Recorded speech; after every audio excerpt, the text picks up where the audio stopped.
Hi, everyone. Welcome to the podcast today. I'm Shelby Jo Long. I am Senior Vice President under the Strategic Advisor Board and also head of this Genius Entrepreneur podcast.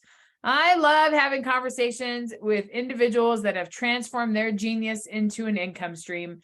And today is a perfect example of someone who left a career, created a business out of their genius, and now is thriving. And I'm excited to learn a little bit more about her business. Lisa Levy is the CEO of LCubed Consulting. And I am excited that you're here at the interview today, Lisa. Welcome.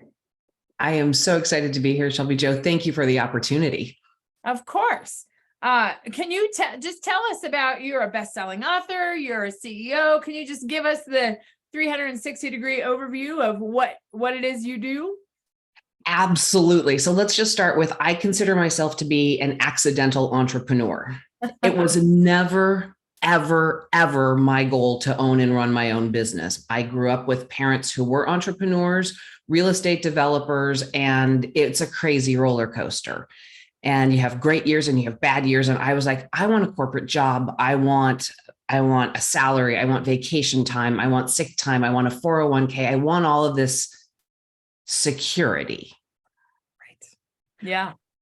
But I learned that it's absolutely not secure. So after the .com bust, and I was going through things, I landed what I thought was my dream job. It's 2009. I was in my mid 30s and I was hired by a startup that was getting ready to go gangbusters to lead and build a project management office for them. It was everything I ever wanted a job to be, and I hated every single day of it. Yeah. In 18 months, I reported to 6 different C-level executives. There was no coherent plan. There was nothing. And every piece of advice I offered to the company was poo-pooed until an external consultant came in and said the exact same things. Right. And I had my eureka. And I said, oh my God, I can do something so much better than sitting here literally feeling I'm banging my head against the wall day in and day out. And with very little preparation and very little planning, I created LCubed Consulting. And I walked away from what I perceived to be security and took the biggest leap of faith with no clients in hand and started a consulting company. And it's 14 years later. There you go. Still here. Still here. Still thriving. Yeah. Absolutely. It is so admirable that you took that. It mimics, or it's very similar to an experience that I had. I'm a professor of communication. I've been a professor for 17 years. I've been in the college atmosphere for a long time. And the difference for me is that I like teaching. I love teaching and all of that. I don't really like the administrative piece, and I didn't really want to move up anymore. I just like the teaching part. And that's an opportunity to use my skills and all of that. And then I was like, then I hit a ceiling. And I wasn't as fulfilled as I desired in the world of work. And so that's when I started doing that. But you took the leap of faith. I did, with both feet off of a big unknown cliff. Right. And it's one thing, and I'm sure we'll get to this, but it is not the approach I would recommend. Yeah. Right. It is absolutely, leaping with blind faith is really, really, really risky. And I was fortunate that I'd been in the industry, in a market for a long time, and had a network around me that I was able to leverage quickly. I don't know that it would work the same way today. And so that is not the approach that I by any means suggest. And that's why I kind of fall back on I'm the accidental entrepreneur, because this never should have worked.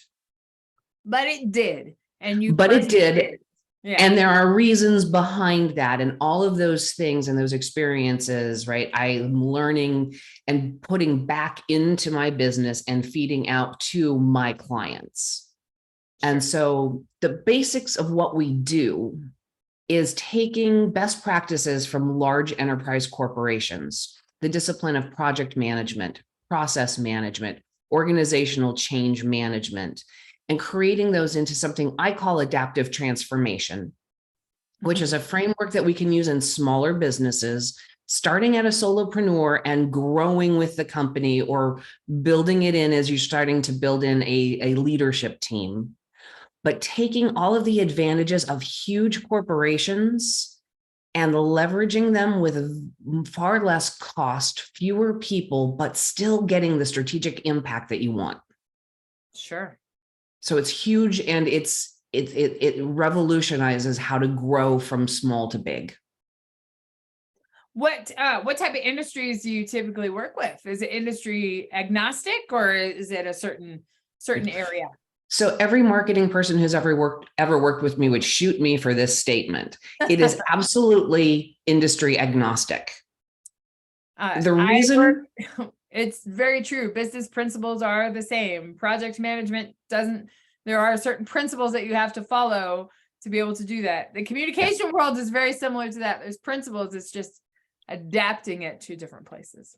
Right. And the key, right, is the adaptation, right? What I do in a tech company is different than I do in a healthcare company, is different than a utility, is very different than a solopreneur starting on whatever that path is, regardless of the industry. So the size of the organization matters, and how we use the tools, but the tools themselves, these are basic business practices. Sure. Yeah. Absolutely. And your experience taught you that, and you took that and transformed that. So let's talk about some of your challenges. You said it might not be the leap of faith, and jumping into it might not be what you recommend, but maybe what are some of the challenges you confronted in the journey of entrepreneurship? So I think a common theme, and I certainly experienced it, and I hear everybody talking about it, right? Lead generation. If you're in a services business, how do you sell and how do you keep that working? And after spending tens of thousands of dollars over the years on marketing, let's just keep it at that space, that really never created much in terms of lead generation. My word is my promise, is my commitment, and my referrals are the places that generate the business. And so it's the work that I do. It's the work that my team does. It is bigger than just me today, but it's delivering on what we commit to do, right? Keeping the promise and letting our clients speak for us. Sure. And so you have a really strong referral base. That's where you get a lot of your leads. That's it. And even when I've tried to leverage, email marketing, online content creation, all of these other things, it still comes back to people getting to know me, trust me, and inviting me into their business, or because somebody they know has done business with me, right? That everything starts with building a rapport and trust.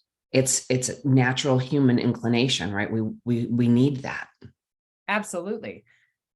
Have you found that has relationship building and getting into new businesses, and even the referral piece, have you felt that the pandemic challenged that at all? Or do you feel there was a shift in there at all? And so there doesn't have to be, but yeah, the pandemic offered me some time to reflect and reboot. So Future Proofing Cubed, my first book, was in the works starting in 2019. It was scheduled to launch in March of 2020. I held off a little bit. Yeah. I put a little bit of a pause on that. The topics were still important. Yeah. But I waited a few months, and then really in the May timeframe, May of 2020, the book hit, and right, there was a little perfect storm of people were working from home. They had a little bit more freedom with their time. And future proofing is the process of our adaptive transformation. So the book is just taking you through the experience of how we do business with some great stories from some really great CEOs and leaders who were doing some very innovative, future-proofed work. But it gave an opportunity for people to consume the book, to get the ideas. Absolutely. Yeah. And the world opened up in a different way in this virtual space, right? In networking groups, in more podcasts, more of these sort of conversations that I would never have understood how to do prior to the pandemic. I wrote the book for businesses that were somewhat significant, right? $50 to $100 million in revenue. Mm-hmm. I received the most feedback from solopreneurs and early startup entrepreneurial minds saying, but what if we start with this at the very beginning and build with this in mind? And I had not really thought of doing it that way. I totally get it. And during the course of the pandemic, have changed what I do to bring on that coaching line of my business. Sure. That speaks to those individuals who aren't in a position to pay for a consulting engagement, because let's be honest, those are more expensive. Sure. More time, more people, more money. Coaching is a little bit more intimate. It's more specific on the needs of the individual entrepreneur or a smaller group within a leadership team that might only be 2 or 3 people. And so the pandemic offered me the ability to leverage a book that I thought was going to do one thing to create a whole new line of business. And so, yeah, the pandemic opened up doors and opportunities in ways that I would never have known how to go down that path. Until you were forced to. Until it was just, do or die time. Right. Right. There's so many challenges that happened during the pandemic that a lot of small businesses close their doors. So it's admirable that you've been in business for 14 years. You've shifted and adapted and pivoted your practices to add another arm to your business. I think that is absolutely admirable. So congratulations on all of that. Thank you. Right. It's a roller coaster ride. You don't always know what's going to happen next. Right. Right. And I think the lesson of the pandemic, well, there are many, many lessons, but I think that's that you don't always know what world events are going to happen, or that what shifts in the economy are going to happen. There's things that we can't control, yet we have to be able to be nimble and adapt to those things. We do. And that, that ties into the speaking part of my business now, right? Yeah. Disruption is everywhere, and it's a constant. We like to put our blinders on and, hear no evil, see no evil, speak no evil. But disruption is the pandemic. Disruption is an economic downturn. Disruption is I'm adding a new line of business to my company to thrive through those unexpected things. And so embracing disruption, being able to feel comfortable walking into uncertainty and finding solutions is critical to our success. Absolutely. Because what we do today, no matter how great the revenue return is on our actions, tomorrow is not going to give us the same return.